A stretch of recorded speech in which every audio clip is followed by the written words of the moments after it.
What's going on, everybody? It's Josh Morris with the Everything Paranormal Show. And thank you for joining me tonight. For those of you that are about to pop on here, I appreciate that. As always, I'm here every Thursday night, 9 p.m., to entertain you guys the best I can and talk about paranormal. And tonight's topic is going to be vampires. That's right, those blood-sucking leeches known as vampires. And I'm not talking about your ex-spouse, okay? I'm just talking about vampires. So, vampires is such a cool subject, and I actually hope that we can dive into vampires a little more with the Paranormal Council. I'd love to hear some of the take from the other guys, but tonight we're going to cover vampires. I'm just going to get into we're going to do a little bit of some fun. We're going to talk about vampires, a little bit about what they are, things like that, and then hopefully you'll stick around, because then we're gonna do a little bit of gaming tonight. We're gonna have a little fun a little later in the show. We're gonna do some Sims 4 vampire stuff. So we're gonna have a little fun. If you want to stick around and watch that, I hope so. But anyways, it's good to see you guys tonight. It really is. And feel free to pop in there, say hi if you are watching. Love to see you guys.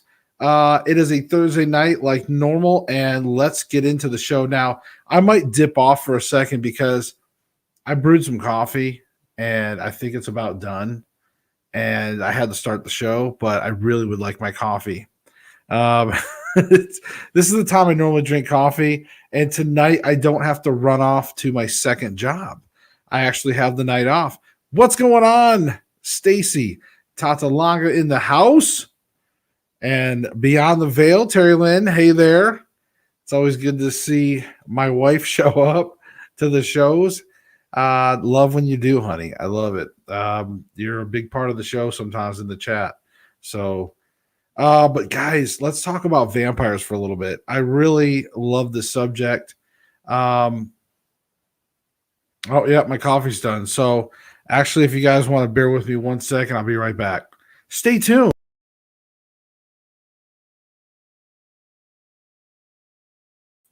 Wait, like talk amongst yourself, topic, vampire.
And I'm back with my coffee. What's going on, Bob? Good to see you. Gotta have my coffee. So, yeah, I had to have, it's so funny when you go to make your cup of coffee and then you go to dump the coffee grounds in the trash and you see where your wife threw away your hat that you were really hoping to get clean so you could wear it again because it's a hat you really like, but she went ahead and threw it away. So that's always cool. I love you, honey. I'm just picking on you. I know you were trying to look out for me and you just didn't want me to clean that hat up. I tried to restore something. But anyways, folks, we are talking about vampires tonight. Again, not your ex-spouses, but real vampires. And we'll talk about what they are and who they are and all that stuff. Is your guest flying in? I have tonight. My guest is you guys. No, we're going to talk about, like I said, we're going to talk about some vampire stuff here, and then we're actually going to play some game, do a little bit of gaming here after a while. We're just going to do some fun vampire stuff.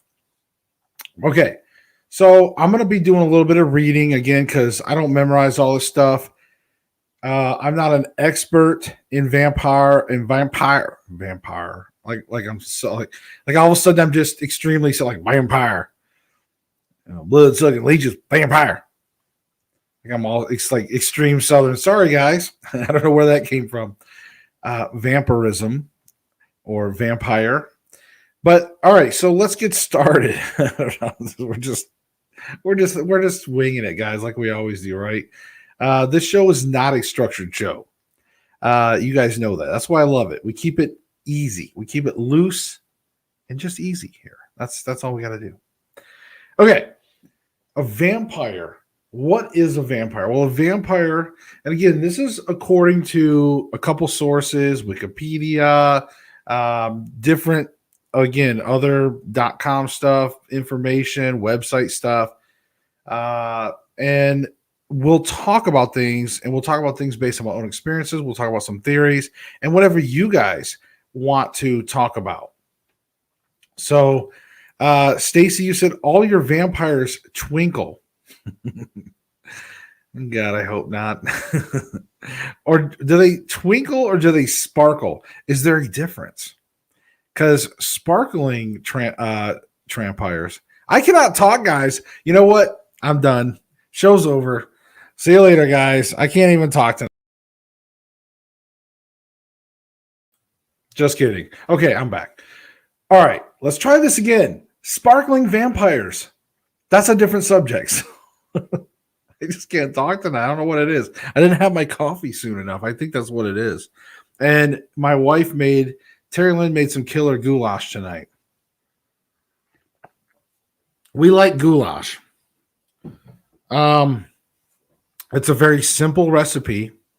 You know, meat, macaroni noodles, and onions and peppers. It's about it. You know, tomatoes, tomato sauce. Real simple. But it is really good when you get it right. And so but here's a funny thing. My wife and I grew up eating goulash. But when we've been together like 16 years, okay, we've never made a goulash. Every time we always talk about it, you know, we would talk about doing a goulash, and I think sometimes we'd even consider recipes. I don't know. Then sometimes we'd argue, like, I want to make it. And sometimes she'd be like, oh, I want to make it. Well, finally, we just ended up making it tonight for the first time in like our 16-year relationship. We just decided to start making. We just made goulash tonight, and it was amazing. We did a good job. Well, Terry Lynn did a good job. I just made I made some garlic bread with it. That's it. So a little bit of teamwork, but not much. Terry Lynn did most of the work. Let's see. Let me catch up. You guys are chatting. I love it. Hey there, Bob. Yeah, I went to make a coffee. But yeah, not to mention the mold, not good. Yeah, there was mold on the hat. Oh, my vampires. Yeah. Being later would be a grave mistake. Vampires really suck. Goulash is my fave. I freeze dry my all the time. Yeah, we may even freeze some more. Like we made a big old batch, but we're actually going to make another big batch tomorrow for leftovers. And plus, you know, when you make your first batch, it's like it's good, but then we really want to do something. We're going to make it even better. And my hair is like, I don't know. I might throw on the hat, guys. My hair is so long, and it's just getting so long. I can't stand it. I miss my hair, and it's getting really bad. So a little bit of update information before we jump into vampires. I guess I should say a little bit of update information. I don't want to give out specifics, but here real soon, we're getting ready to start filming that new series for Paraflix.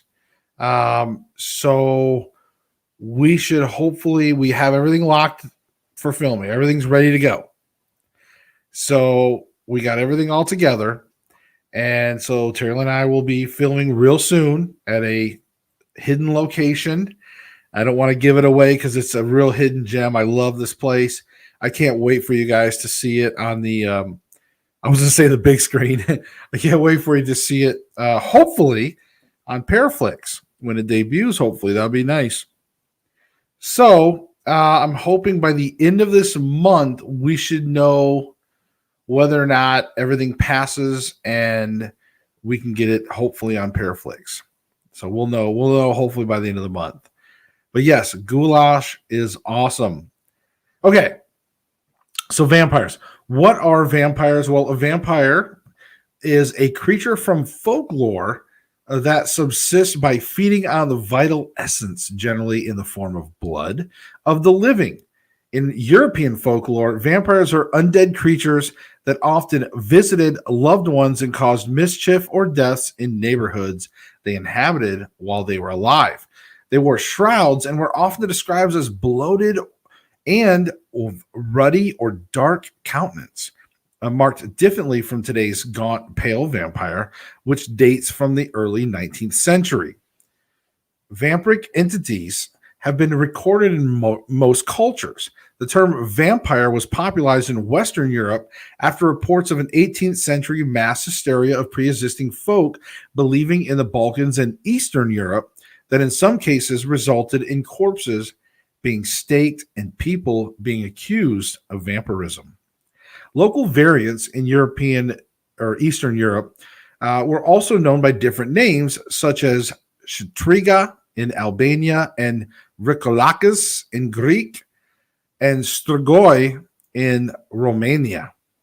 In modern times, the vampire is generally held to be a fictitious entity, although a belief in similar vampiric creatures, such as the chupacabra, still persists in some cultures. Early folk belief in vampires has sometimes been ascribed to the ignorance of the body's process of decomposition after death and how people in pre-industrial societies tried to rationalize this, creating the figure of the vampire to explain the mysteries of death. Porphyria. Okay, let's just go with that. Porphyria was linked with legends of vampirism in 1985 and received much media exposure, but has since been largely discredited. The charismatic and sophisticated vampire of modern fiction was born in 1819 with the publication of The Vampire by the English writer John Polidori.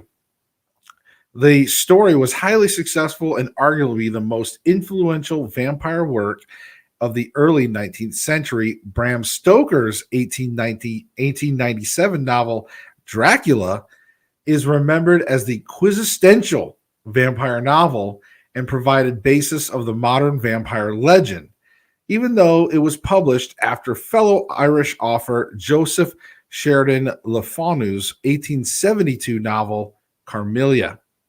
The success of this book spawned a distinctive vampire genre still popular in the 21st century with books, films, TV shows, and video games. The vampire has since become a dominant figure in the horror genre. So that's a little bit about kind of what vampires are. Now we're going to dive a little bit more, and let's look. I'd like to really reference some history to see if maybe we can kind of see what some reality is on this. Okay, so Bob says, question, if vampires are so evil, why aren't they ever mentioned in the Bible? It's funny that you mentioned that, Bob, because actually there was reference of vampires in the Bible. Yes, that's right. In fact, let's talk about it right now. Good segue, Bob. He didn't even know. He's not in on it, but that's perfect question. So Alaka or Aluka. Maybe I'm not pronouncing it right. So for those of you that speak Hebrew, if you can, if you want to pop on here and correct me or put it in the comments, I believe it's Aluka. Aluka, that's how I'm going to say it though. Aluka is a Hebrew word that means horse leech, a type of leech with many teeth that feeds on the throats of animals. According to biblical scholars, Aluka can mean blood-lusting monster or vampire. Aluka is first referred to in Proverbs 30 of the Bible, Proverbs 30:16. The most detailed description of the Aluka appears in Sefer Chassidim, where the creature is understood to be a living human being, but can shape change into a wolf. Okay, so that's kind of interesting. A wolf, it can fly by releasing its long hair and would eventually die if prevented from feeding on blood for a long enough time. Once dead, a vampire can be prevented from becoming a demon by being buried with its mouth stuffed with earth. Solomon refers to a female demon named Aluka in a riddle he tells in Proverbs. The riddle involves Aluka's ability to curse a womb-bearing seed. Historically, Aluka has been closely associated with Lilith or thought to be her direct descendant. The name Aluka may additionally merely be another title for Lilith. So Ariel Master describes Aluka as a Hebrew succubus and vampire derived from Babylonian demonology. So there is a little bit of reference in the Bible. Again, I would love to again get into this with the Paranormal Council. I'd love to hear what the other guys think about some of this, or if you guys, Stacy, Bob, Sean Carter, I'll have to send him this if he's watching or may not watch. We'll have to find out. I'd like to dive in more and find out more on that biblical reference, and dive a little deeper now. I think that's pretty cool. So let's see, BRS Media. What's up, Rich? Hello, all. Good to see Rich out there. Hope he's doing well. Visually Creep, Justin. Good to see you, buddy.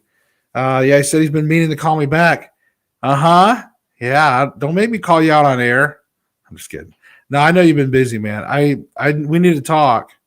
But yeah, we need to talk, Justin, because Paraflix and stuff, you know what I mean? I need to talk to you. So Bob, Josh, are you using a teleprompter? Yes, I am. I am reading. I'm not. That is no way I'm going to tell you guys all that stuff. There's no. I'm not in my head. I was testing you. So, Justin. So yes, I am reading stuff, guys. You really think I go around and I'm not a vampire expert? I'm not. But I think they're cool, and I wanted to talk about it. And we're going to do some fun, do some gaming in a little bit. But we're not doing any crazy gaming tonight. I'm going to do some Sims, and we're going to create a vampire character, and we're going to go and get stupid. So we'll have a little goofy fun with some vampire stuff. I think it'll be cool. But yeah, so there is some folk beliefs. Again, I'm trying to go through. I don't want to just read every single thing that's out there about vampires, but I really think it's pretty cool. And let's talk about creating vampires. So the causes of vampiric generation were many and varied in original folklore. Actually, you know what?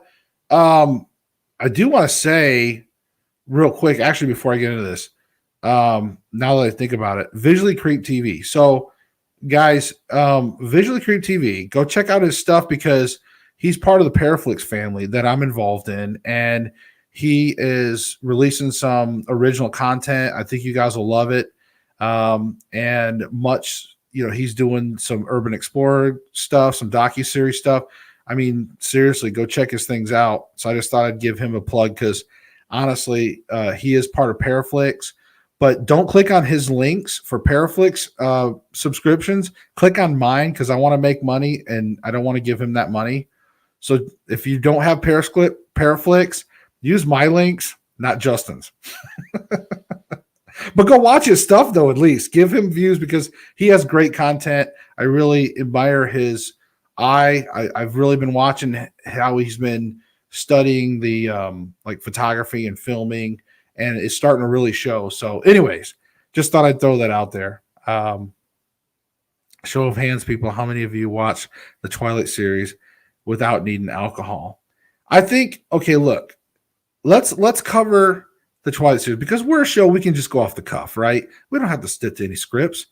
Look, the Twilight thing, when it first came out, it was obviously when you watch the first one, it was clearly designed for women and teenagers, and you know, it had a different take, and it was all right. Like, I'm not gonna lie, I sat there and I fell for it and watched it with my wife, but I'm not gonna play the card of like, oh, she had to drag me through it.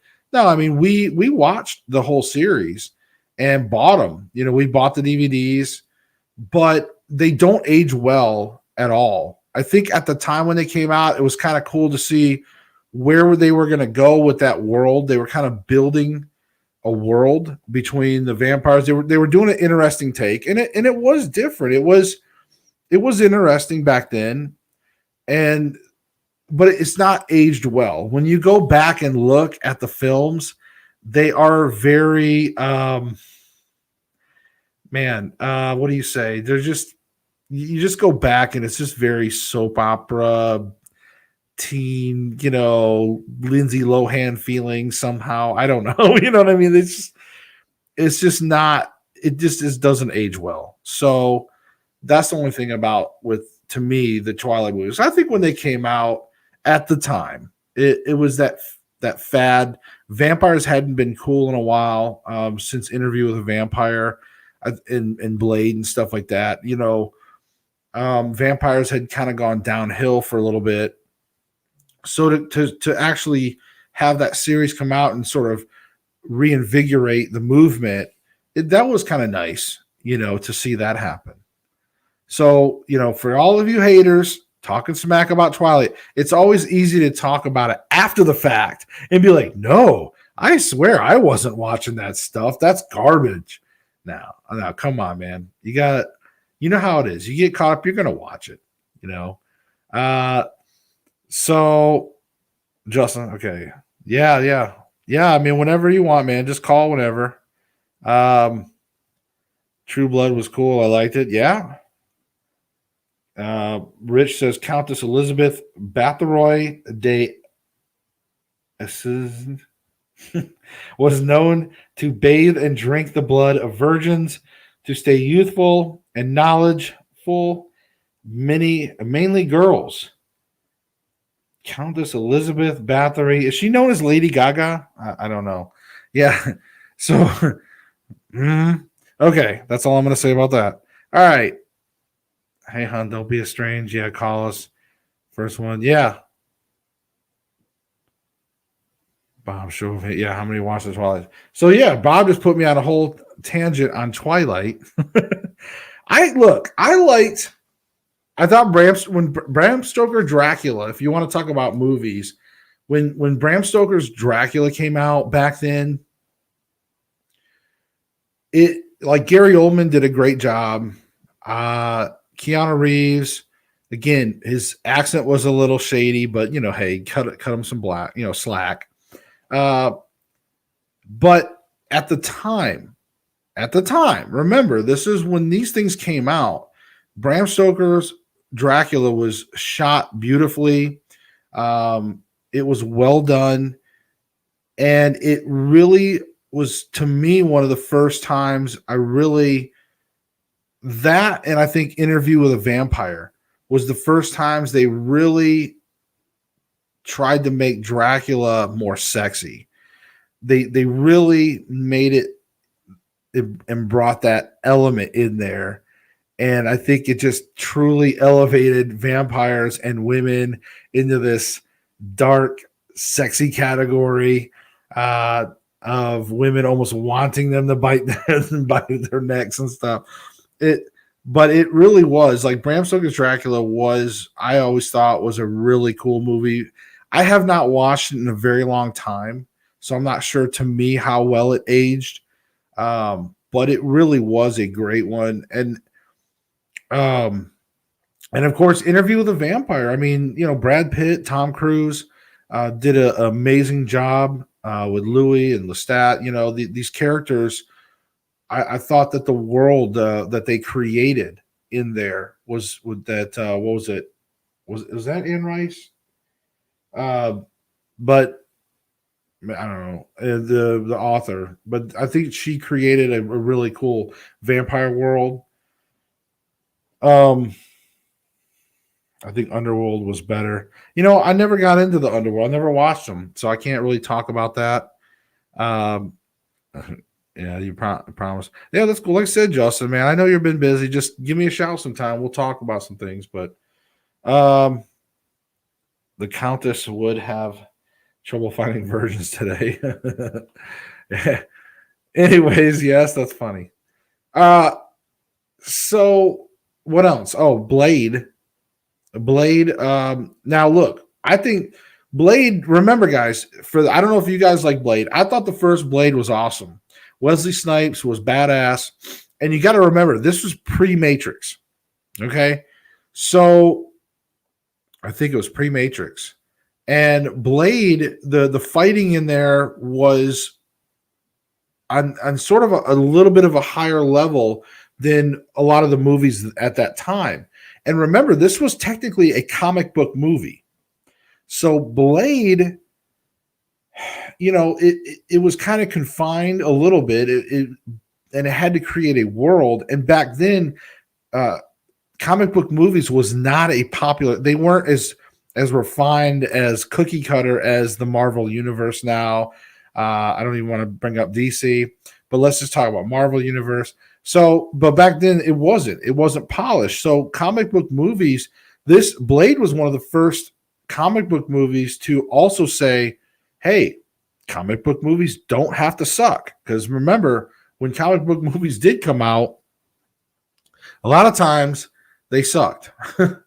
So this was one of those times where they were able to start saying, hey, they can be pretty cool and dark. Again, because comic book movies, when they would come out back then, had to be campy and light and fun.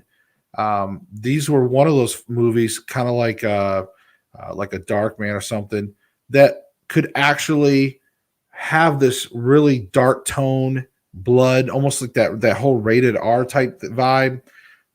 So that's what made Blade so stand out. A little campy at times, but and the graphics, the CG doesn't hold up real well at the final battle there. But other than that, I think Blade is badass. I think that was a really good movie on that. What other vampire movies did you guys like? What was that? The From Dusk Till Dawn. That was a good one. Quentin Tarantino, and that movie was weird. It was like it's like two movies. Like it did the whole, you're like with these two outlaws, and then they end up in the bar called the Titty Twister or whatever, and then next thing you know, there's vampires. Like turns into a vampire movie at the end. It's like what the hell. So it's just one of those type of movies, and back then the effects were really good at that time. And was a really good movie. Ended up being, and of course, all the sequels sucked after that. Okay, so let's get into. Wait, okay, I didn't know if I was caught up on all the stuff there. So let's get into. I don't see any more comments. So let's get into creating vampires. The causes of vampiric generation were many and varied in original folklore. In Slavic and Chinese traditions, any corpse that was jumped over by an animal, particularly a dog or a cat, was feared to become one of the undead. That's kind of interesting. Imagine that, like there's like a dead body. If like a dog jumps over the dead body, Like people are like, oh my God, this can become undead. Also, a body with a wound that had not been treated with boiling water was also at risk. So I guess they figured it was like an open infection kind of thing. It's like you don't treat that, you're gonna be a vampire. That's crazy. And in a Russian folklore, vampires were said to have once been witches or people who have rebelled against the Russian Orthodox Church while they were alive. See, now that sounds like something that the church would make up. Like, yeah, if you go against us, you're gonna become a vampire. Yeah, that's it. Vampire. Yeah. So don't go against us. But, or if you're a witch. Cultural practices often arose that were intended to prevent a recently deceased loved one from turning into an undead revenant.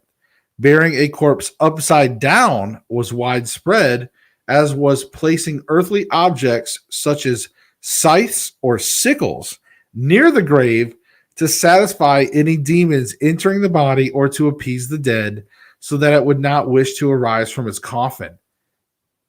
Holy crap, guys, can you imagine that? Like, imagine you just go to like a local little cemetery and you walk in and like throughout this whole cemetery, you just see nothing but sickles or scythes. I mean, like the Grim Reaper is just having a field day there or something. I mean, that would be scary. You want to talk about, an actual cemetery you might actually leave and not investigate or something? That would be crazy. Or if you stumble across that at night, imagine that. You're like, hey man, let's go explore that cemetery night. And you show up, you're just walking through, there's just sickles and scythes everywhere. Like, what? That'd be crazy.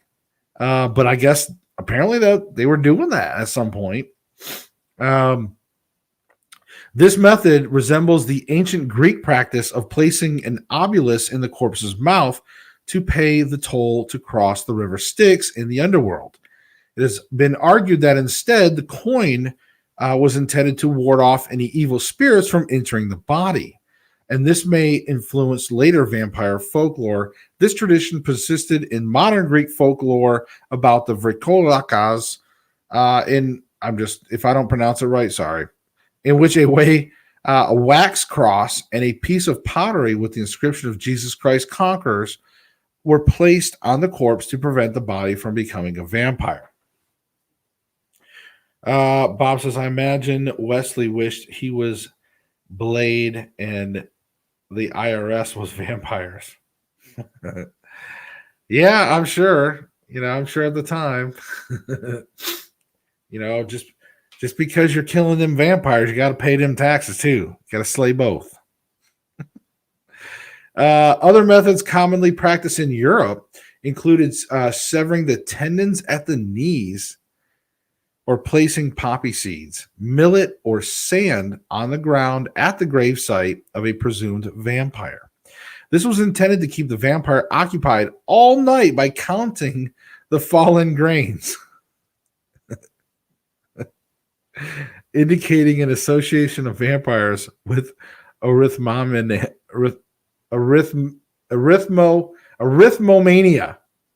There, I think I said it right. Arithmomania. That makes sense. Guys, think about it. I never put two and two together.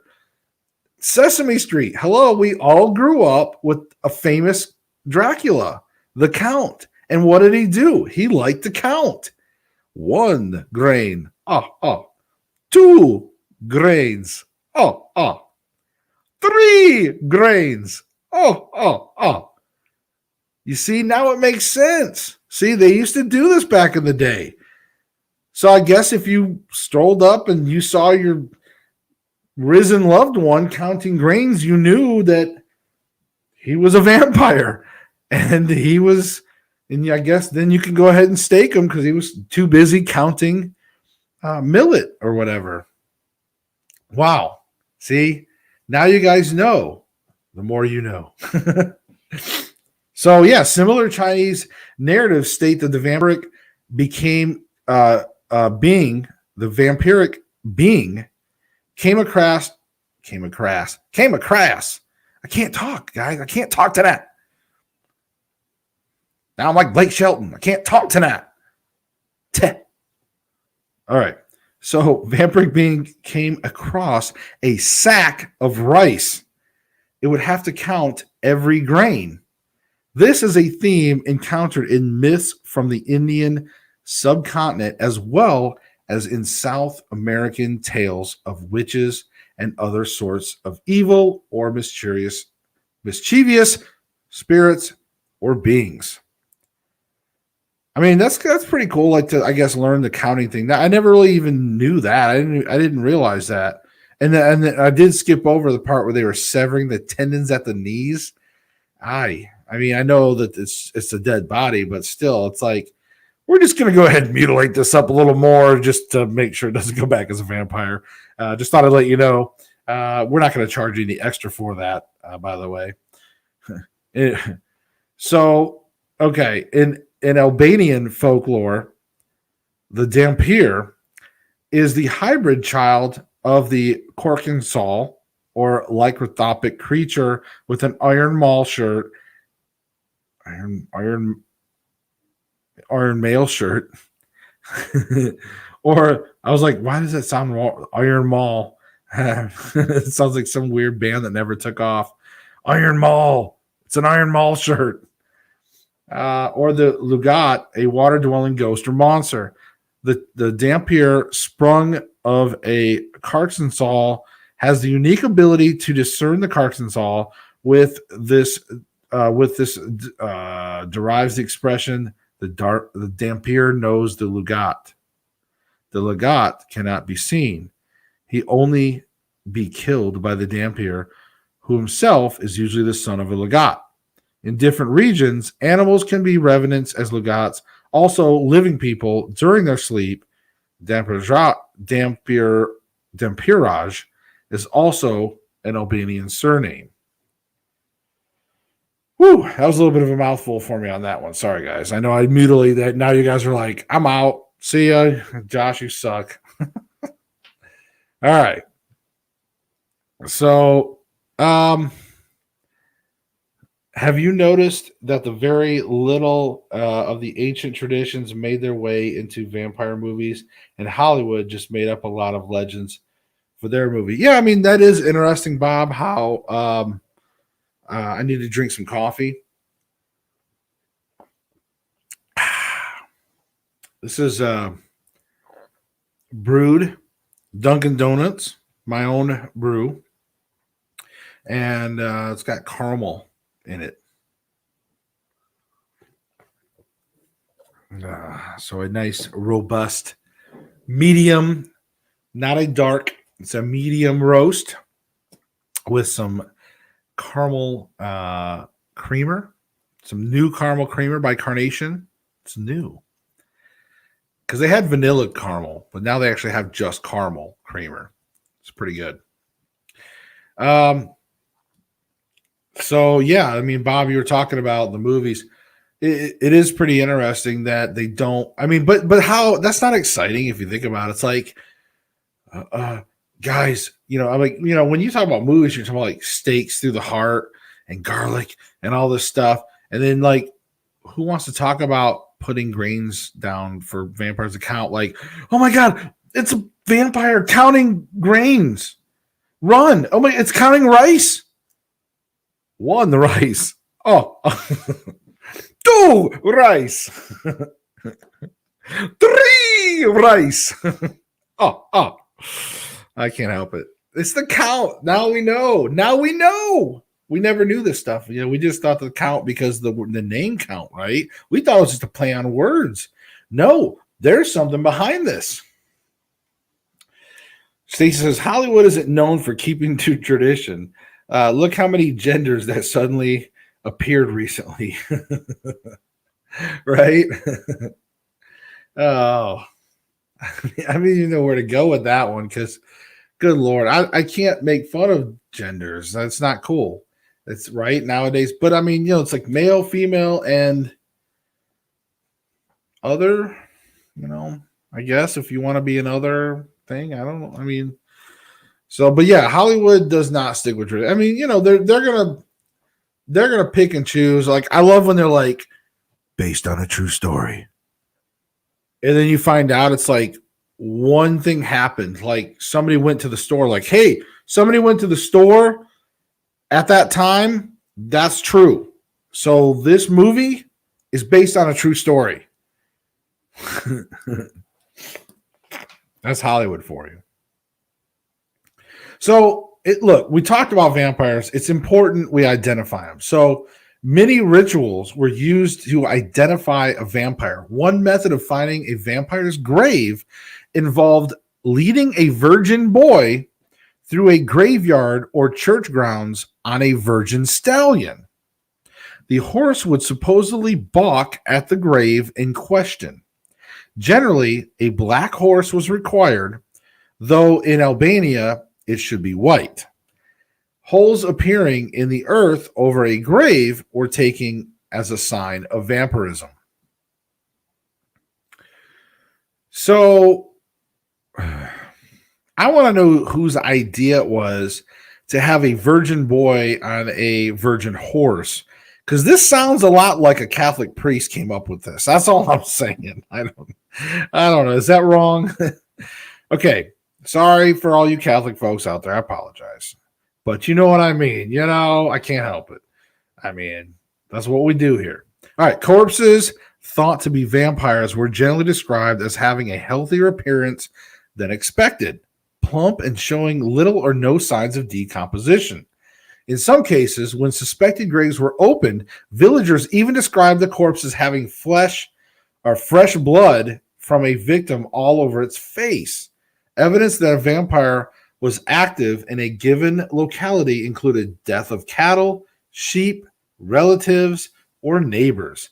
Folkloric vampires could also make their presence felt by engaging in minor poltergeist-style activity, such as hurling stones on roofs or moving household objects and pressing on people in their sleep. I'm touching you. I'm touching you. Look, somewhere in these villages back then, right? Somewhere there was like this mass serial killer, like a Jeffrey Dahmer type who was going around like killing animals and killing people. And then the whole town got all upended and they went and they dug up, like this dude's grave, this other guy's grave. And, they were like, look, he was a vampire. He's the one doing it. Stake him. And then the real killer who was alive watching us it's like, yeah, we need to kill that dead body and we'll be done with this. Woo! Got away with that one. I mean, nowadays, you can't do that, but I'm just saying, I'm just picturing these villagers back then, like, and how they were falling for some of this stuff. And, but hey, like I said, there may be vampires. We did have a reference in the Bible. There's many cultures that believe in a form of something that, sucks the life from things. So, again, not ex-spouses. Although, all right. So, protection. We're going to talk about protection, right? And not that kind of protection, Bob. So, apotropiacs, right? I don't know how to pronounce half this crap, man. So that's just me. I'm not good with fancy words, especially any Latin-based words like everything. I'm just not good. Apotropiacs, items able to ward off revenants. So that's why I'm just like, hey, here's some shit to ward off vampires. That's how I say it, right?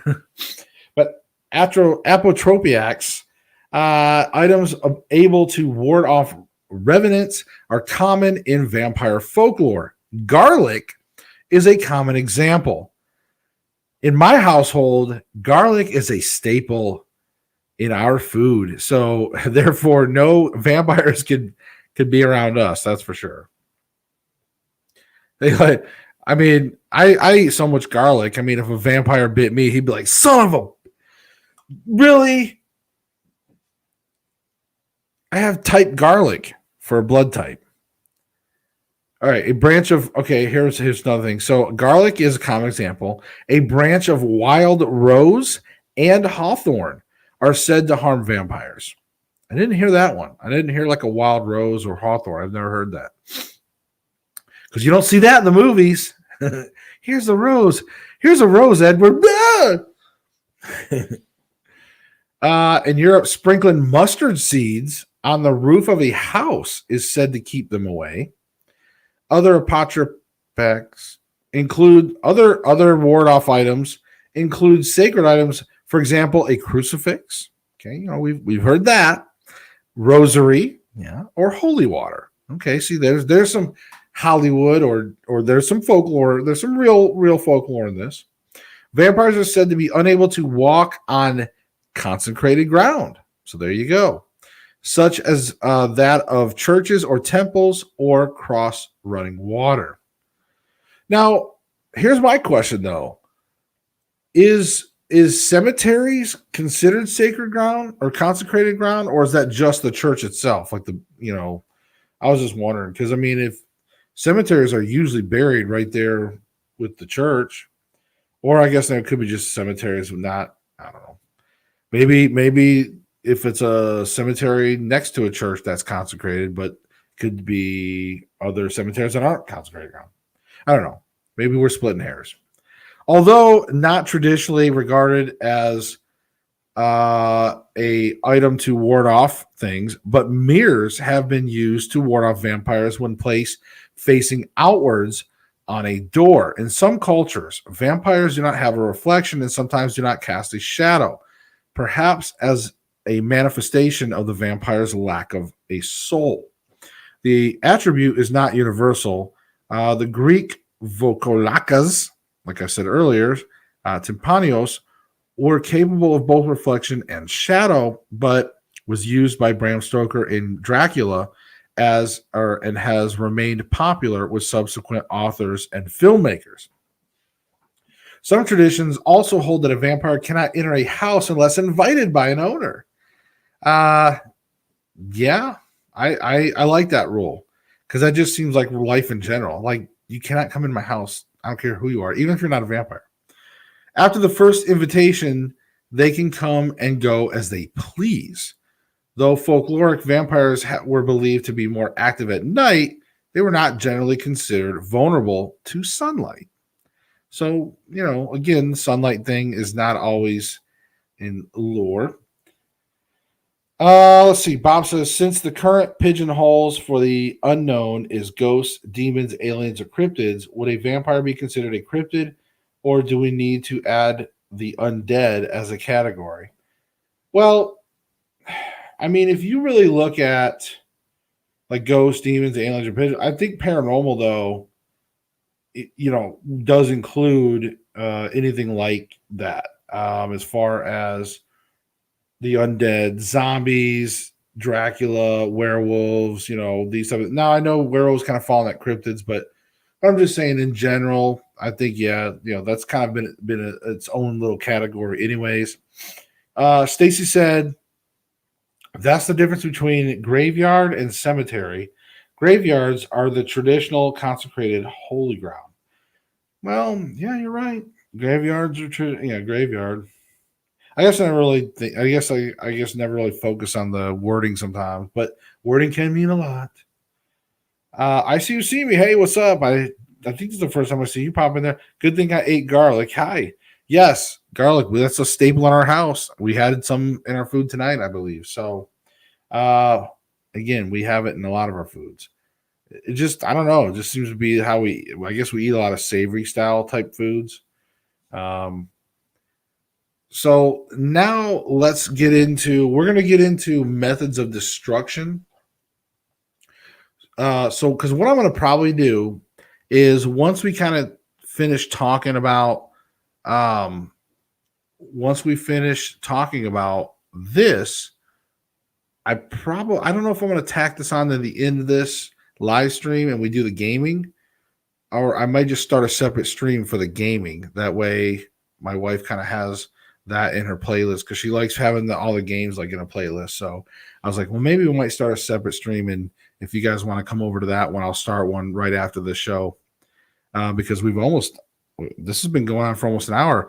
This has been a good show. I like it. I think we've been having fun, and we'll have to dive more into vampires. I think at least part of like when we do the next Paranormal Council, if you guys want to, start thinking about your take on some stuff, guys. Okay, so methods of destruction, because we kind of talked about what they are, identifying them, things like that means to kind of keep them at bay. But what happens when they're done counting all the rice? What happens when they're done counting? 10 grains of rice. Now, time to suck your blood. So now they're coming after you, right? What do you do? So we need to talk about methods of destruction. So methods of destroying suspected vampires varied. Of course, with staking being the most commonly cited method, particularly in Southern Slavic cultures. Ash was preferred wood in Russia and the Baltic states, or hawthorn in Serbia, with a record of oak in Silesia. Aspen was also used for stakes, as it was believed that Christ's cross was made from aspen. Aspen branches on the graves of purported vampires were also believed to prevent their risings at night. Potential vampires were most often staked through the heart, though the mouth was targeted in Russia and northern Germany, and the stomach in northeastern Serbia. So it's not always through the heart. I would probably go for the heart first, just because, might as well, right? Just go for that chest. Piercing the skin of the chest was a way of deflating the bloated vampires. This is similar to a practice of anti-vampire burial, bearing sharp objects such as sickles with the corpse so that they may penetrate the skin if the body bloats sufficiently while transforming into a revenant. Decapitation was also the preferred method in German and Western Slavic areas, with the head buried between the feet, behind the buttocks, or away from the body. Man, that's gotta suck to really get buried with your head up your ass. Seriously? Yeah, that's how I read it. I don't know if that's how you guys read it. That's how I read it. So yeah, apparently they just decapitate you just to make sure you don't become a vampire, and then stick your head down between your legs or up your ass or whatever. So this act was seen as a way of hastening the departure of the soul, which in some cultures was said to linger in the corpse. The vampire's head, body, or clothes could also be spiked and pinned to the earth to prevent rising. Interesting. And Aniga's family, hey, I know you're late, but that's awesome. Yeah, you'll have to just go back and rewatch. No big deal. It's always a good show. That's okay. Every show's good. Just go back and watch it. That's why you can rewatch it as many times as you want and share with people. Up my what? All of Josh is so good. Thank you. I appreciate that. You guys are awesome. I mean, seriously, you guys always make the show. You guys are what makes the show. I can riff off you guys, man. You guys are always the best part of the shows. Let's see. Romani people drove steel or iron needles into a corpse's heart and placed bits of steel in the mouth, over the eyes, ears, and between the fingers at the time of burial. They also placed hawthorn in the corpse's sock or drove a hawthorn stake through the legs. In the 16th century burial near Venice, a brick forced into the mouth of a female corpse has been interpreted as a vampire slaying ritual by the archaeologists who discovered it in 2006. In Bulgaria, over 100 skeletons with metal objects such as plow bits embedded in the torso have been discovered. Further measures included pouring boiling water over the grave or complete incineration of the body. In the Balkans, a vampire would also be killed by being shot or drowned by repeating the funeral service, by sprinkling holy water on the body, or by exorcism. Good Lord. I mean, can you imagine in the Balkans, right?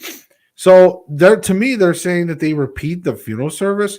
It could be by being shot or drowned. I mean, can you imagine like you're there and you're there for your uncle's funeral or something, and they're like, yes, Uncle Bob was such a great guy, but he might be a vampire. So dig his ass back up, folks. We're going to shoot him in the head and put him back down. It's like, what? I mean, come on. That's crazy that they would repeat this funeral. I mean, I know I'm probably exaggerating, but some of these measures, guys, think about what I want. I think one of the big takeaways I have from this is if, a lot of people say, oh, vampires was a Hollywood legend. Yes, vampires probably shaped and molded what we see vampires as they are today. But before Hollywood, if you really go back and look at all these cultures, I mean, I want you to stop and think about why. Why would so many cultures do this? Again, I always believe the truth lies somewhere in the middle. So there might be a hint of truth to some of this stuff. It's pretty crazy. But if you think about how many cultures, were doing things to try to prevent their dead from returning as vampires and things like that, it's pretty crazy. So anyways, so in Romania, garlic can be placed in the mouth, and as recently as the 19th century, the precaution of shooting a bullet through the coffin was taken. So again, guys, we're talking about like, again, imagine you're just like, you're there, you got your family member, they're lowering your loved relative down into the hole, and somebody just takes out their firearm and is like, well, he ain't coming back as a vampire. It's just like shoot right through the coffin. Oh, Jesus. Anyways, this big old smoke, I mean, because back then, it was going to be like some kind of musket style, probably rifles. Oh my God. That's horrible. For resistant cases, the body was dismembered and the pieces burned, mixed with water, and administered to family members as a cure. In Saxon regions of Germany, a lemon was placed in the mouth of suspected vampires. So resistant cases, they were dismembered, burned, mixed with water, and administered to the family members as a cure.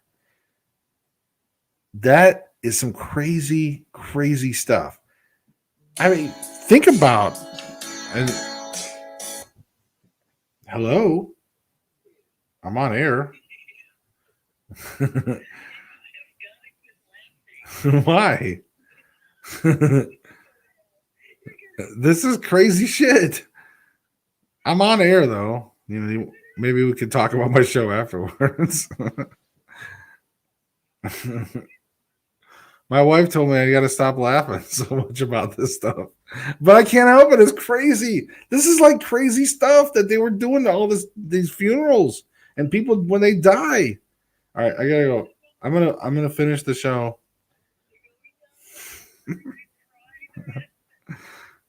Yeah, I mean, imagine this stuff. All right, we're just talking about, guys. Don't worry about us. We're just having a conversation on the phone.